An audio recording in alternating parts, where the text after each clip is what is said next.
ঈদ মোবারক, ঈদ মোবারক। আসসালামু আলাইকুম বন্ধুরা, কেমন আছেন সবাই?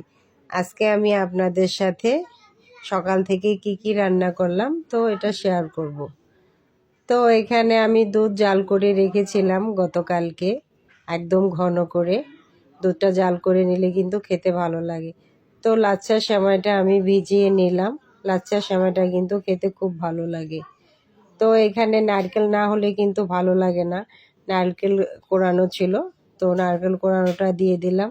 সাথে কিশমিশ হলে তো কথাই নেই, কিশমিশ তো থাকতেই হবে। তো এইভাবে আমার সেমাইটা হয়ে গেল দেখুন। তো এখানে আমি এটাকে ভুনা সেমাই বলি, তো তোমরা কি সেমাই বলো অবশ্যই কমেন্ট করে জানাবা। তো এখানে ন্যাচারাল একদম খাঁটি ঘি দিয়ে দিলাম। খাঁটি ঘিটাকে আমি আগেই করে নিয়ে এখানে সেমাইটা দিয়ে দিলাম। তো সেমাইটাকে আমি ঘি দিয়ে শুধু ভাজবো।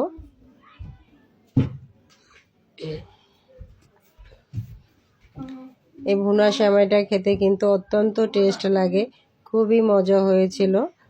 তো এই সেমাইটা আমি সব সময় ঈদের ভিতরে রান্না করি, এই সেমাইটা না হলে আমার ভালো লাগে না। তো যাই হোক, তো সেমাই রান্না অলরেডি শেষ হয়ে গেছে। সেমাইটা দেখুন, সেমাইটা দেখতে কিন্তু অনেক লোভনীয় হয়েছে এবং খেতেও কিন্তু খুব টেস্ট লেগেছে। তো এইখানে গতকালকে রাত্রে এখানে মহিষের গোশ নিয়ে আসছে, তো তাজা তাজা আমাদের এখানে জবাই করেছিল।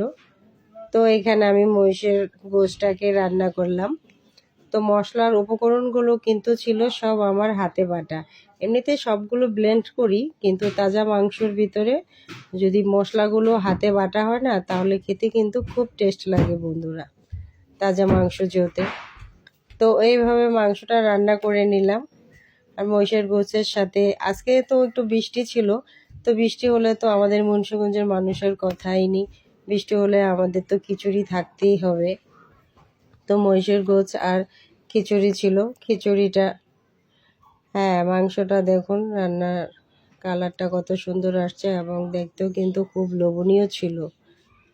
তো এখানে খিচুড়িটাকে আমি মশলা টশলা দিয়ে মাখায় নিয়েছি, সবগুলো উপকরণ দিয়ে। আমি মাখাইনি অবশ্য, তো আমার এটা মেয়ে মাখাইছে। তো আমি খিচুড়িটা বেশিরভাগই মাখাইয়া রান্না করতে পছন্দ করি। তো এইভাবে যদি সবগুলো মশলা দিয়ে হাতে মাখাইয়া রান্না করেন না, তাহলে খেতে কিন্তু খুব ভালো লাগবে। হ্যাঁ, তো খিচুড়িটা কিন্তু একদম পাতলাও হবে না এবং খিচুড়িটা খুব ভুনা ঝরঝরও হবে না, একটু আঠালো আঠালো হতে হবে, তাহলে কিন্তু খিচুড়িটা খেতে খুব ভালো লাগে। তো এক একজনের এক এক রকমের আবদার। তো ওরা এক মেয়ে খাবে খিচুড়ি, তো আমার সাহেবেরও খুব পছন্দ খিচুড়ি, বৃষ্টি হলে তো কথাই নেই, খিচুড়ি থাকতেই হবে। তবে যাই হোক, খিচুড়িটা অলরেডি রান্না হয়ে গেছে দেখুন। এরকমভাবেই আমি রান্না করি খিচুড়ি বেশিরভাগ। খিচুড়িটা খেতে কিন্তু খুব টেস্ট হয়েছিল এবং মহিষের গোশত খেতে অনেক টেস্ট ছিল। তো যাই হোক, ছেলে খিচুড়ি পছন্দ করে না, ওর জন্য আবার রোস্ট থাকতে হবে, রোস্ট পোলাও। তো খিচুড়ির পর্ব ছিল সকালবেলা, এখন দুপুরের জন্য আমার ছিল রোস্ট। তো রোস্ট আর পোলাওটা আমার ছেলের খুব পছন্দ। তবে যাই হোক, পোলাওটাকে আমি কিন্তু ঘি দিয়ে রান্না করতেছি, একদম খাঁটি ঘি দিয়ে, শুধু ঘি, এখানে কোনো তেল ব্যবহার করব না।